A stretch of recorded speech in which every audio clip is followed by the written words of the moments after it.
And so if you ask most people, if they're honest, why do you get married? What's your expectation out of this marriage? And let's not fantasize over this. Let's be real, right? We get married because we want this person to make me happy. We have a dream. That's right. We're trying to fulfill that dream delivered on. That's right. We want, and so then, the response would be then, John, then why do Christians get married? And there's a lot of reasons why Christians get married. But what's interesting is that if your entire desire is to fulfill this fantasy of the perfect marriage leads to, it's like you're doomed for destruction. Yeah. There's a great book out there. You can help me with the title, but it's like, something like to the fact that, what did you expect? You know what book I'm talking about? You've mentioned it Paul before. Tripp. Yeah. What did you expect? Yeah, when two sinners get married. Well, yeah. But what did you expect? It's a great book. Right.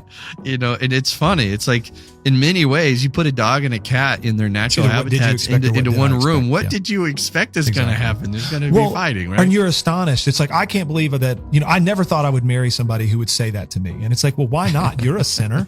I mean, you say things all the time, but we talk like this because we have these absurd expectations. Because why? We expect our spouse to be able to give us something that only God himself could give us. We expect our kids to give us something that only God himself could give us. And we put these absurd expectations and burdens on people, and it's impossible. And this goes back to your statement that God never fails to give us what he has promised. Right. And if we allow God to bring that satisfaction, then when you go into marriage, ultimately, the way in which you understand that Paul designs it is that the joy of marriage is to reflect Christ to our spouse with meekness and patience and mercy and grace. And we receive, as Jesus says, we receive joy, and not only joy, but his joy when we love our spouse with the same love that we received. So ultimately, Christians should be going into marriage realizing that, one, it is going to be a true fulfillment, not only relationally and physically and emotionally. There will be a joy, and this is why we do get married, right? We desire those things to be emotionally and physically and even sexually satisfied in that way. But those cannot fulfill the thing that ultimately it says it's better to give than to receive.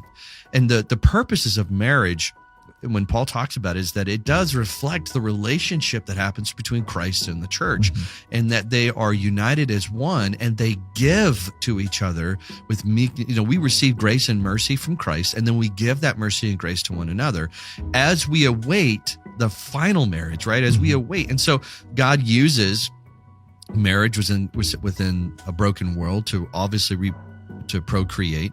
I think it gives us as a means of help. Is this right? Adam was given Eve as a means of help.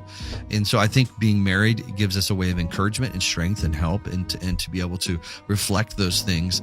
But often, Justin, I mean, you and I, we talk about our counseling sessions that we find ourselves in, our own marriages. When our eyes get off of Christ and our expectations, we put expectations on our wives. Well, and it's all about our us. wives put expectations on us, all about us that are unrealistic.